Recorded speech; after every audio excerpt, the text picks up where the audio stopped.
Só lembrando onde a gente estava no final da aula passada, no final da nossa aula que foi há uns 15 dias atrás.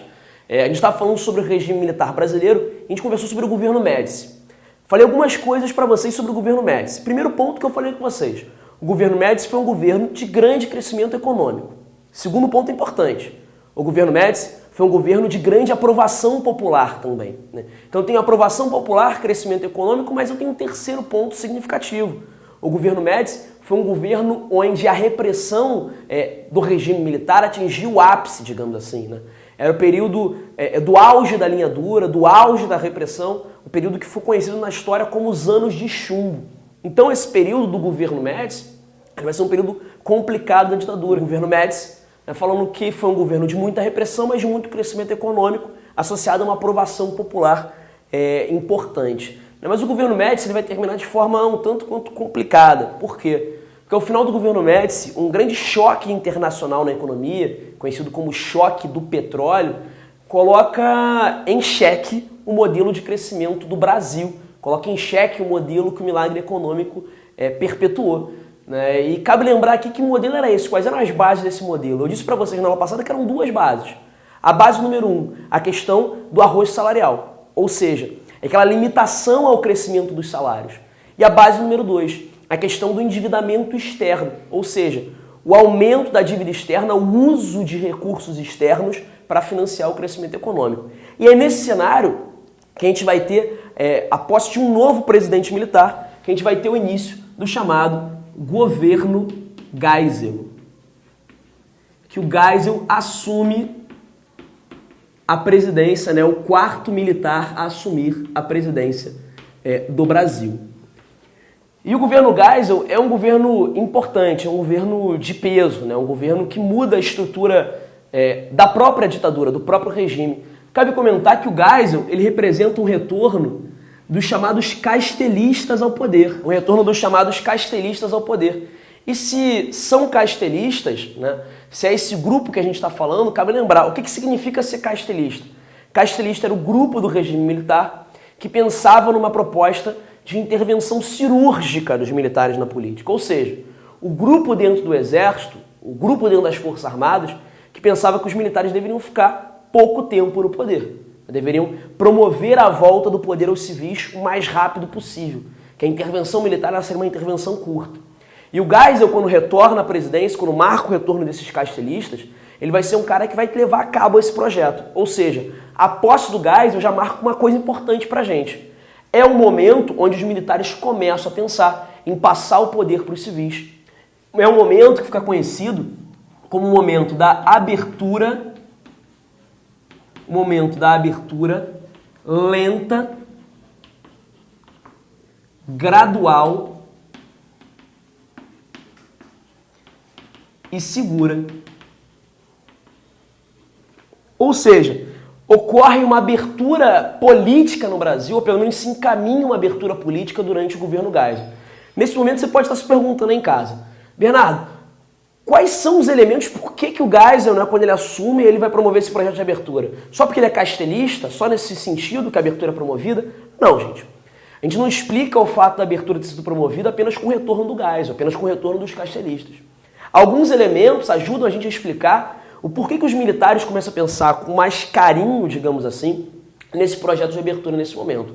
Além do retorno dos castelistas, a gente pode lembrar, por exemplo, que é um momento onde a economia do regime militar ela não está mais no patamar do milagre econômico. Não quer dizer que o governo Geisel cresça pouco, isso não é verdade. Se você pegar os índices de crescimento do governo Geisel, são crescimentos importantes.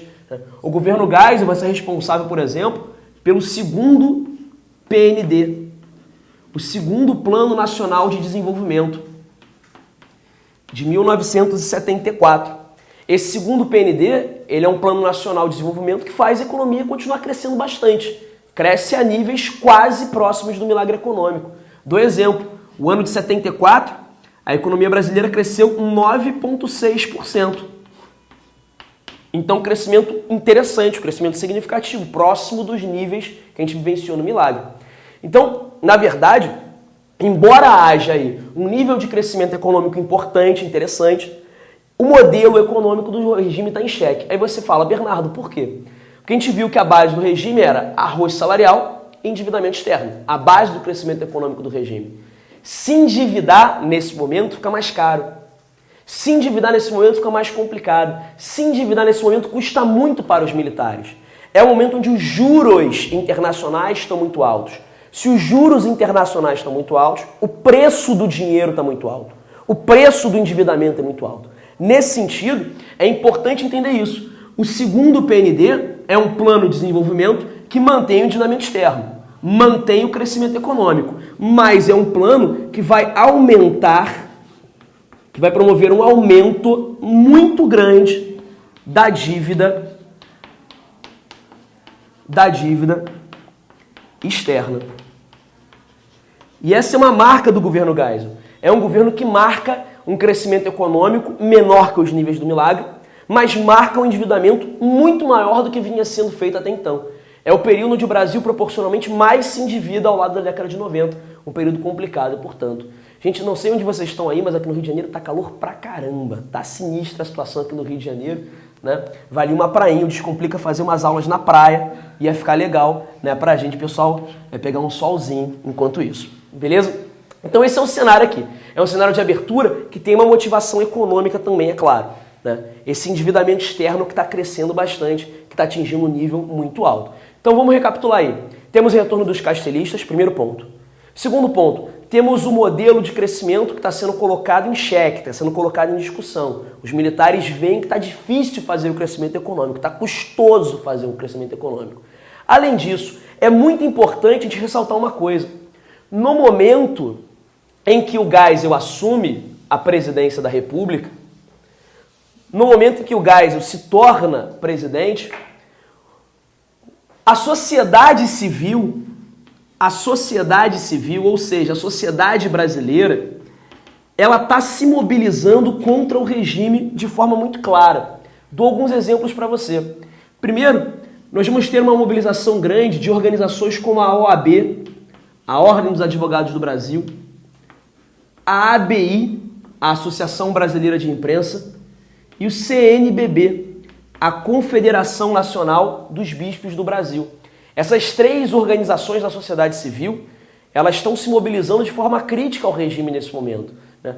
O próprio CNBB é uma organização que surge da Igreja Católica, igreja essa que apoiou o golpe civil-militar de 64, mas aqui está criticando o regime, está se postando contra as práticas autoritárias do regime militar.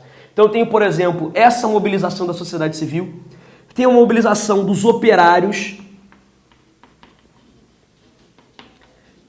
especialmente do movimento que ficou conhecido como Novo Sindicalismo.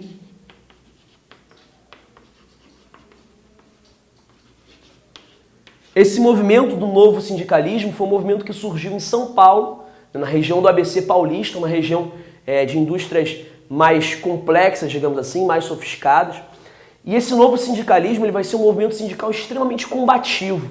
Até essa época, né, a repressão do governo dificultava a ação do movimento sindical. O novo sindicalismo meio que foge desse aspecto repressivo, né? Ele foge da repressão do governo e vai demandar um aumento salarial vigoroso, né? Vai criticar, por exemplo, a prática do arroz salarial. Então esse movimento do novo sindicalismo é um movimento interessante da sociedade civil, cuja principal liderança, né, é o ex-presidente Lula. O Lula foi o grande... né, a grande liderança sindical do Brasil nesse momento, e esse novo sindicalismo ele é um movimento importante de crítica ao regime militar. Por que novo sindicalismo? O que ele tem de novo?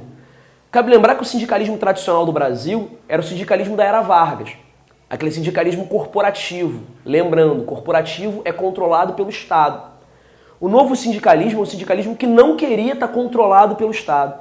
É o sindicalismo que desejava, que aspirava uma ação sindical sem que o Estado tivesse qualquer voz, sem que o Estado tivesse qualquer ação. É o sindicalismo do enfrentamento direto patrões e operários.